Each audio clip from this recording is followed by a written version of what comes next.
하나님을 가장으로 모시는 경건한 가정, 이 가정들에 임하는 축복들이 어떤 것들이 있는가? 오늘 말씀을 통해서 살펴보십시다. 첫 번째는 2절에 나타나는 바와 같이 경제적인 복입니다. 아무리 가족의 분위기가 좋고 하더라도 당장이 지금 굶어 죽습니다. 그럼 어떻게 되겠어요? 쌀독에서 인심 난다 그러잖아요. 2절에 이렇게 말씀합니다. 내가 내 손이 수고한 대로 먹을 것이라. 내가 복되고 형통하리로다. 여러분, 예수 믿는 것은 마술이 아닙니다. 여러분, 마술처럼 한 방에 일확천금을 꿈꾼다. 그래서 어디 카지노 같은 데 가기 전에 철학기도와 금식기도 하고 한번 땡겨보자. 반드시 망합니다. 그 기도 응답 안 됩니다. 미신이 아니라니까요. 일확천금을 꿈꾸지 마세요. 그러나 그런 복은 임하지 아니한다 할지라도 우리가 수고하고 땀 흘린 대로 채워지고 형통하고 복되다, 이것만 해도 얼마나 큰 복입니까? 이 세상을 보세요. 열심히 노력하고 몸이 망가지라고 열심히 수고하고 애쓰는데도 안 되는 경우, 실패하는 경우가 얼마나 많습니까? 최선을 다했는데도 망하는 경우가 얼마나 많습니까? 오죽하면 이런 제목의 책이 나와요. 바보들은 항상 최선을 다했다고 말한다. 얼마나 많은 실패가 최선과 몸이 망가지라고 노력하고 수고하는데도 망하고 실패하잖아요. 최선이 중요한 게 아니에요. 더 근원적인 게 있는 거예요. 농부가 부지런히 농사를 지었는데 그래서 그 작물을 키웠는데 하필 그 해에 김장 배추가 너무 많이 생산된 거예요. 값이 똥값이 됩니다. 가끔 뉴스 나오잖아요. 그걸 갈아 엎어버려. 농부가 팔지도 못하고. 그 처참한 심정. 부지런히 농사지어서 이제 사과가 탐스럽게 열리고 있습니다. 이제 내일 모레 탁 따가지고 이제 팔려고 하는데 태풍이 확 불어버렸어. 갑자기 엉망이 돼버리는 거예요. 그러면 어때요? 미치고 환장하지 않겠습니까? 열심히 오리다 달기다 잘 키워놨는데 조리도 가면 확 휩쓸고 가.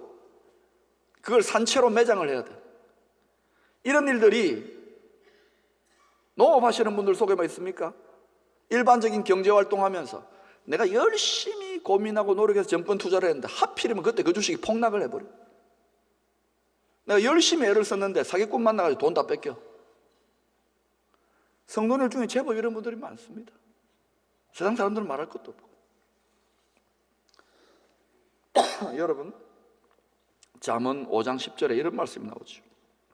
두렵건대 타인이 내 재물로 충족하게 되며, 내가 열심히 일하고 모은 재물을 딴 사람 손에 들어가는 거예요.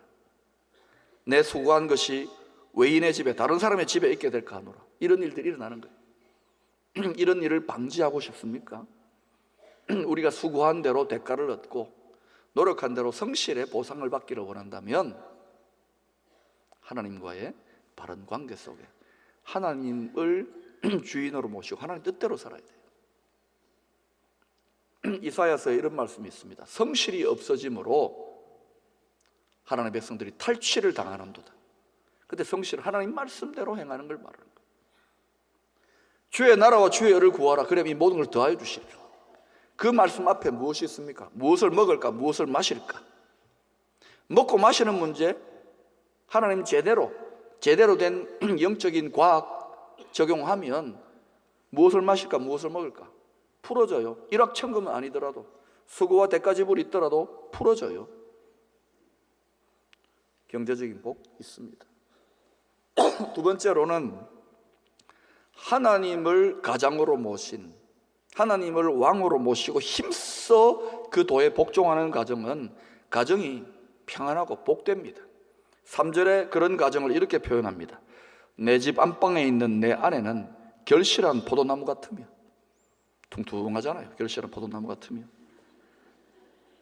내 식탁에 둘러앉은 자식들은 어린 감람나무 같으리로다. 자, 여러분, 포도나무와 올리브나무, 이 두 나무는 이스라엘에서 가장 소중한 귀중한 과실수입니다. 가정의 복을 설명하는데 3절에 나타나는 이 표현을 보세요. 어떤 이미지가 떠오릅니까? 정원, 과실수가 가득 열매 맺힌 과수원, 숲의 이미지가 떠오르지 않습니까? 여러분, 가정이라고 하는 이게 한글이지만 한자어입니다. 한자어. 집 가자에 뭡니까? 정원 정자입니다. 집이 정원이다. 이게 기가 막힌 말이에요. 창세기를 보세요.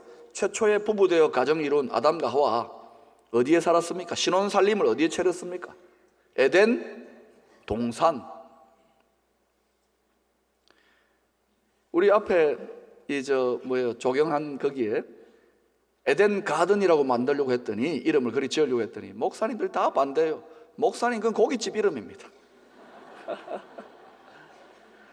하나님이 최초의 가정을 이루는 사람들에게 가든에, 정원에 살라고 한 거예요. 집과 자 정원정자, 이 말이 우연히 나왔을까요? 여기에서 우리가 뭘 배워야 되겠습니까? 천국 같은 가정은 그냥 세워지지 않습니다. 미움과 시기심과 질투의 잡초를 뽑아내고 부지런히 비료를 주고 물을 줘서 가꾸어야 되는 거예요. 가꾸는 건 수고입니다. 우리 나무 많이 심잖아요. 이거 가꾸어야 돼요. 제가 참 감사한 것은 이 많은 나무들을 어떻게 가꿀까 하는데, 여기에 정말 남다른 열심으로 헌신하시는 장로님이나 성도님들이 계세요. 그래서 별로 걱정 안 해요. 건물은 고정적이지만 나무, 생물들은 5년, 10년 뒤가 되면 너무 우거지고 아름다울 거예요. 가꿔야 됩니다. 하물며 여러분의 가정 가꿔야 됩니다. 그런데 정원 같은 여러분의 가정을 잘 가꾸려면 뭐가 중요하냐? 가장 중요한 게 흙입니다. 토양입니다. 땅이 좋아야 나무가 자라나고 열매 맺는 거예요. 그래서 일본 농부들 사이에 이런 말이 있습니다. 부족한 농부는 잡초를 키우고 보통 농부는 곡식을 키우지만 뛰어난 농부는 흙을 키운다. 흙을 키워야 돼요. 지금 여기 나무 많이 심어 놓았지만 흙이 척박합니다. 흙이 나무가 자라나기 어려워요. 흙을 바꾸어줘야 돼요.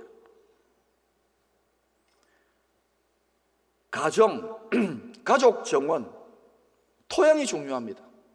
그냥 자식 쑥쑥 낳아 제껴가지고 잘 자라나서 인물되라, 그게 아닙니다.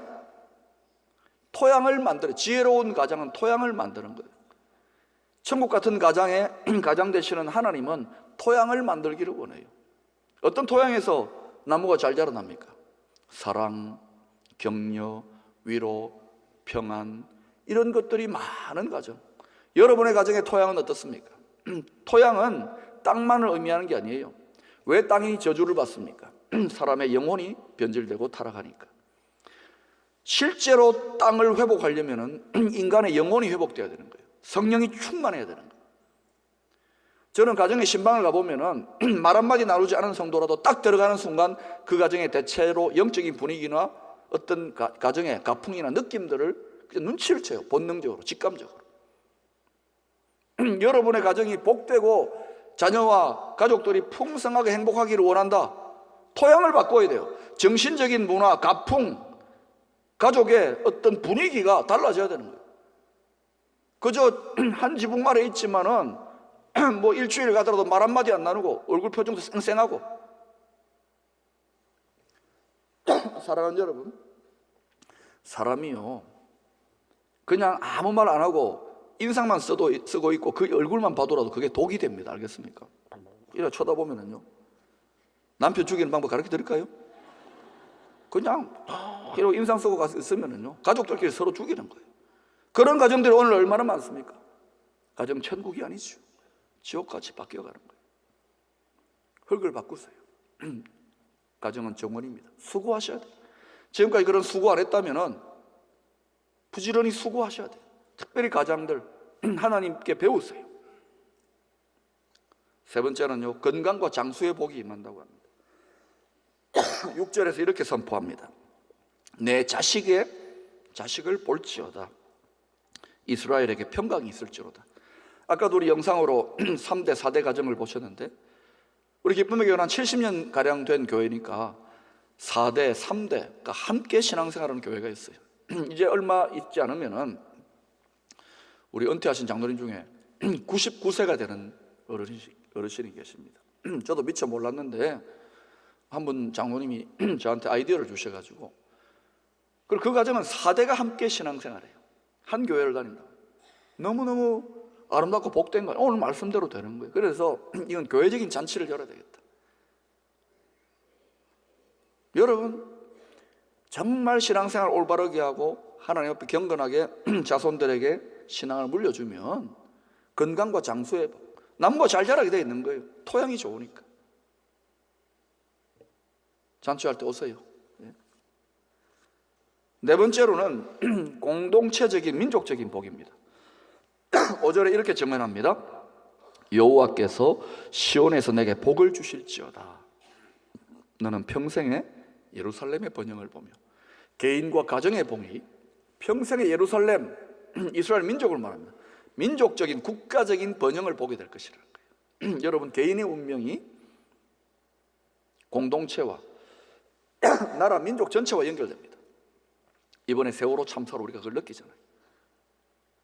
한쪽에서 일어난 사건이지만 온 국민들이 아파하고 홍역을 치르고 내일처럼 괴로워합니다.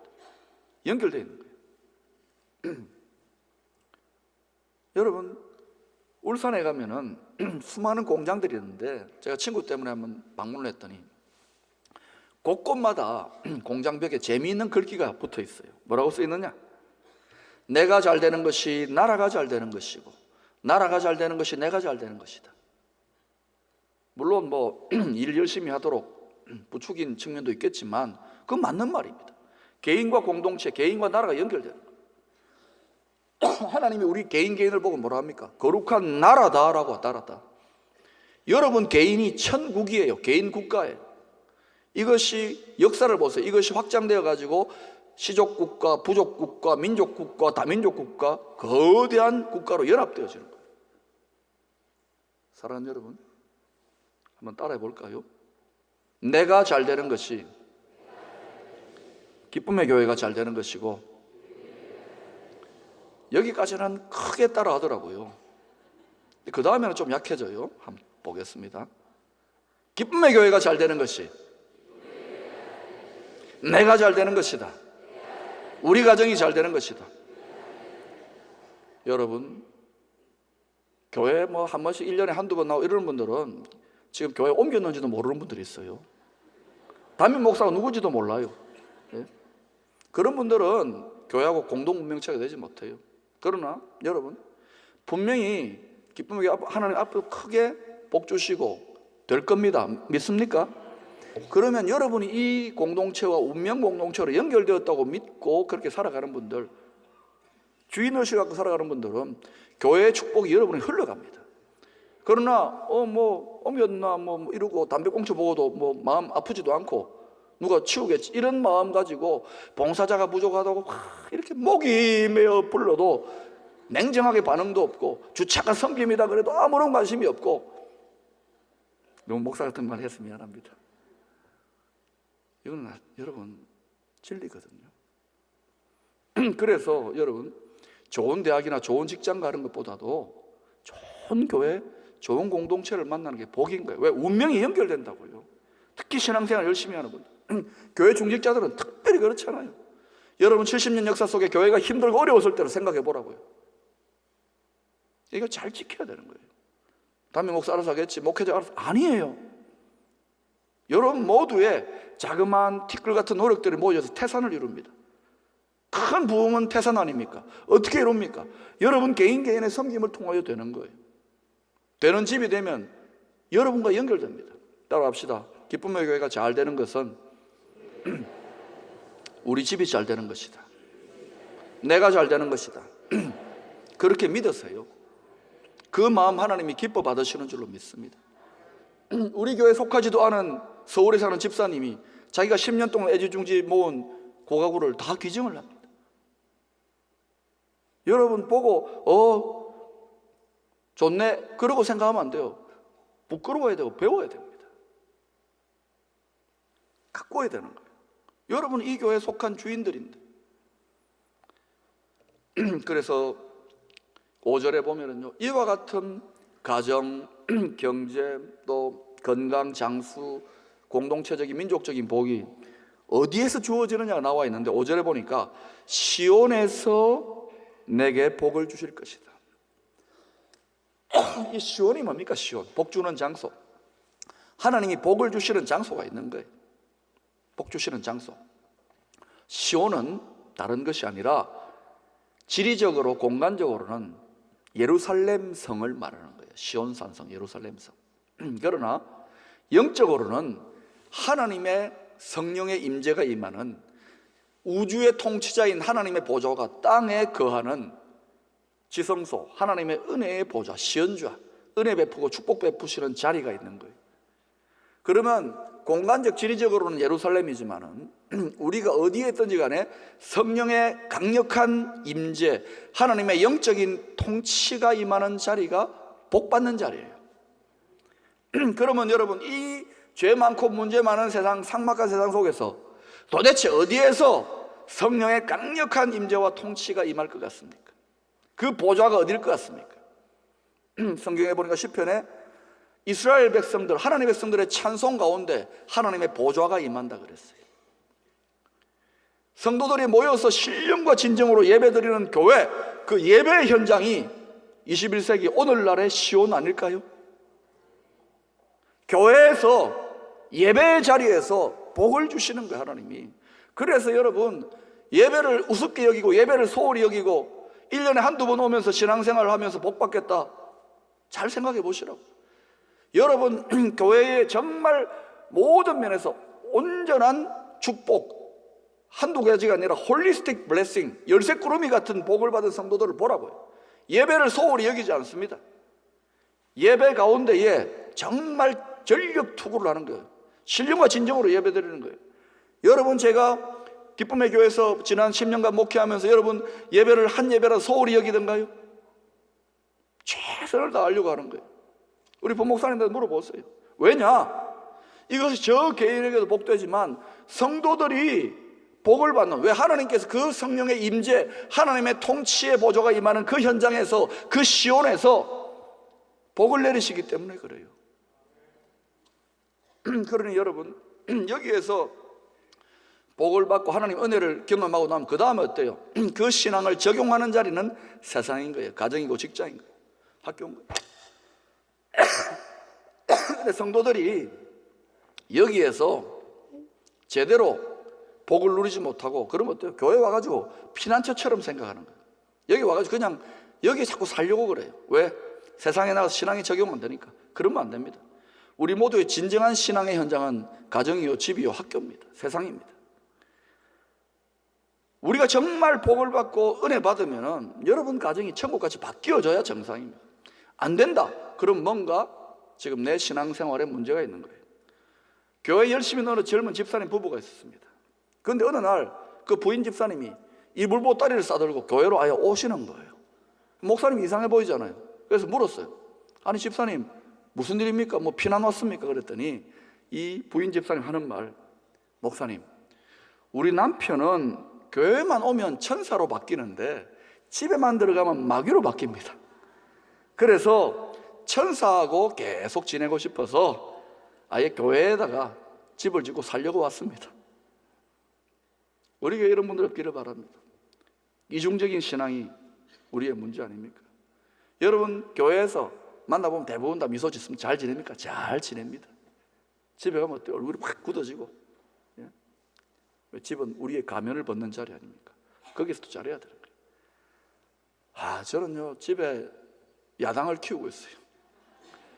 좀 이렇게 제가 힘들고 어려운 거 불평도 하고 이러면요, 저도 힘든 거 있잖아요. 그럼 저희 아내가 위로도 하지만은, 여보 뭐라고 막 이러는데, 예? 얼마나 고마운지.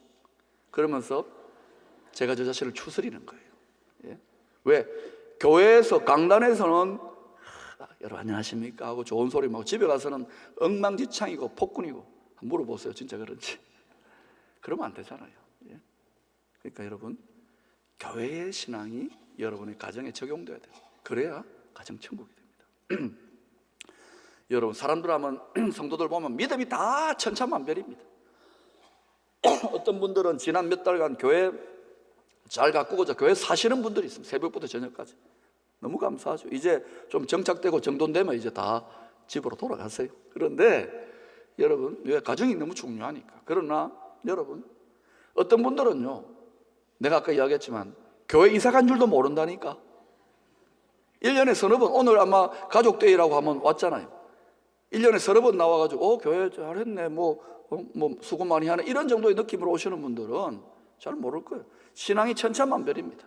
그런데 모든 성도들이, 신앙의 헌신의 모습이 다 다른데 모든 성도들이 다 가고 하고 싶어하고 100% 예 없이 다 원하는 게 있습니다. 모든 크리스찬들이. 뭔지 아십니까? 천국 가고 싶어요. 1년에 한 번 교회 나오시는 분도 천국 가고 싶어요. 아무런 봉사도 안 하는 분도 천국 가고 싶어요. 여러분, 모든 성도들이 100% 천국 가고 싶은 열심으로 주님의 교회를 섬기고 왕이신 주님의 뜻에 순종한다면 어떤 일이 날까요? 여러분의 삶에.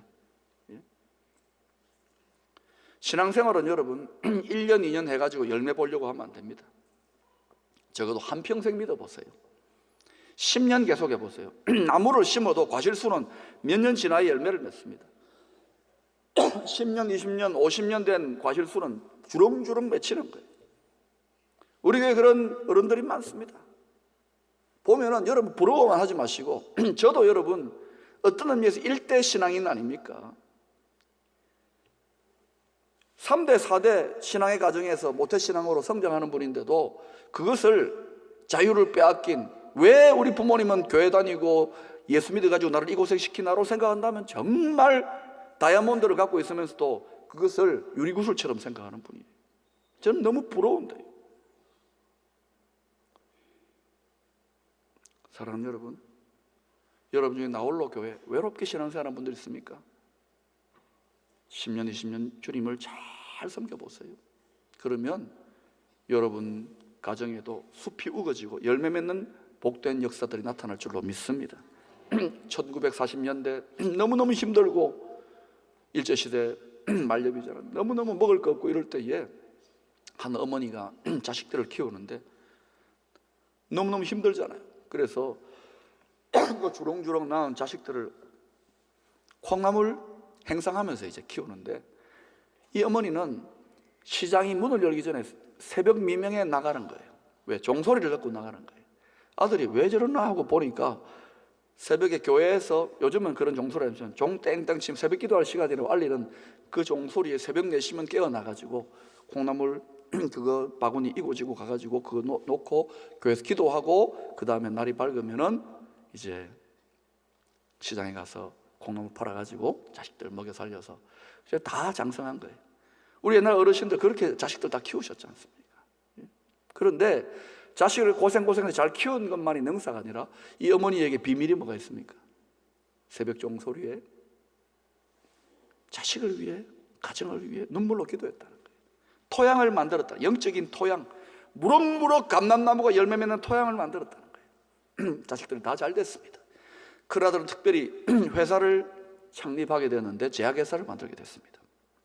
그런데 이제 큰아들이 이 회사 이름을 지으려고 하는데, 어머님은 세상 떴지요.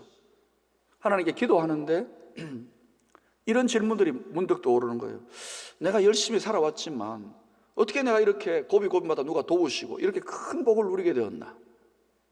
어떻게 내가 이렇게 성공하게 되었나? 이런 질문을 하다 불현듯이 어머니가 새벽 4시마다 종소리 듣고 깨어가지고 콩나물 바구니 이고 교회로 가서 눈물로 자신을 위해 기도하는, 자식들을 위해 기도하는 그 모습이 떠오르더라는 거예요. 그래서 그 성령의 감동으로 회사 이름을 지었는데, 그 제약회사 이름이 뭐냐? 종근당. 제가 오늘 종근당에서 나왔습니다. 여러분, 신앙은 영적인 과학입니다. 하나님은 복 주시기를 원하시는 분입니다. 1, 2년 믿고 끝낼 것이 아니라 우리는 나무를 키우고 있어요. 지금 여러분 가정이 주렁주렁 풍성한 축복의 열매가 맺히는 복된 집가짜 정원정자, 천국 같은 가정 될 수 있기를 축원합니다. 기도합니다.